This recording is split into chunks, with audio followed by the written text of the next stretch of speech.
Wherever you go, whatever you do, throw a little at it. Omax, Vest and Briefs.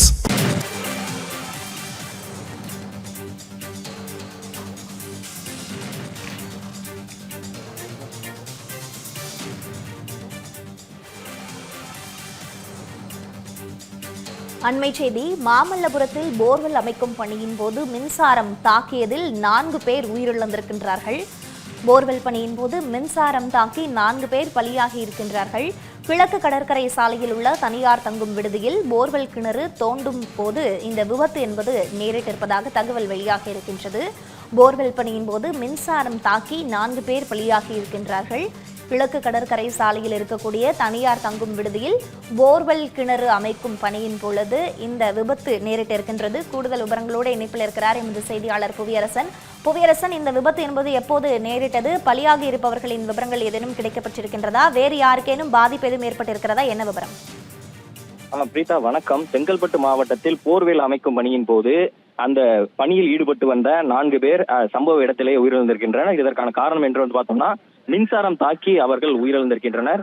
Chengalpattu மாவட்டம் மாமல்லபுரத்தில் அந்த கிழக்கு கடற்கரை சாலையில் அமைந்துள்ள தனியார் தங்கும் விடுதியில் குடிநீருக்காக போர்வெல் அமைக்கும் பணி என்பது நடைபெற்றிருந்தது.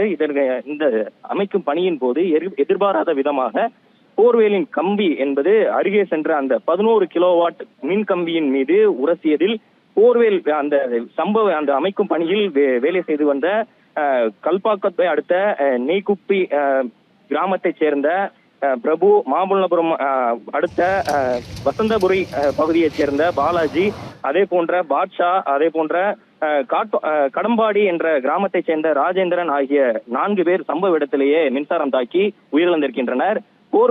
இந்த போர்வேல் அமைக்கும் பணியின் போது மின்சார ஒயரின் மீது அந்த போர்வேல் என்பது உரசியதில் அந்த சம்பவத்தில் போர்வேல் அமைக்கும் பணியின் போது ஈடுபட்டிருந்த அந்த 4 ஊழியர்கள் சம்பவ இடத்திலேயே உயிரிழந்திருக்கின்றனர். இந்த சம்பவம் அப்பகுதியில் பரபரப்பை ஏற்படுத்தியிருக்கிறது. இவர்கள் உடல் என்பது அந்த சம்பவ இடத்திலேயே கருகி உயிரிழந்திருக்கின்றனர். உடன் பணிபுரிந்த கிராமத்தைச் சேர்ந்த பகவான் என்பவர் அதிர்ஷ்டவசமாக உயிர் தப்பியிருக்கிறார். அதே போன்ற இந்த சம்பவம் அப்பகுதியில் பெரும் சோகத்தை ஏற்படுத்தியிருக்கக்கூடிய நிலையில் சம்பவ இடத்திற்கு வந்த மாமல்லபுரம் போலீசார் உடலை கைப்பற்றி பிரேத பரிசோதனைக்காக செங்கல்பட்டு அரசு பொது மருத்துவமனைக்கு அனுப்பி வைத்திருக்கின்றனர். இதற்கான காரணம் என்பது இந்த பிரேத பரிசோதனையின் போது தெரிய வரும். அதே போன்று மின்சாரம் தாக்கி உயிரிழந்த இந்த சம்பவம் என்பது அப்பகுதியில் பெரும் சோகத்தை ஏற்படுத்தியிருக்கிறது.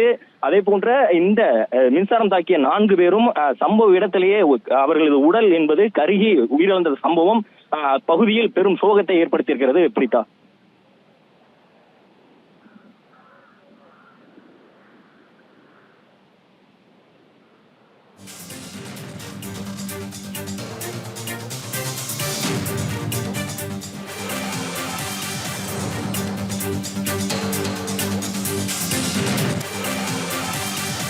தமிழ் ஜனம் சேனலை சப்ஸ்கிரைப் பண்ணாம பார்த்துட்டு இருந்தீங்கன்னா மறக்காம சப்ஸ்கிரைப் பண்ணிடுங்க.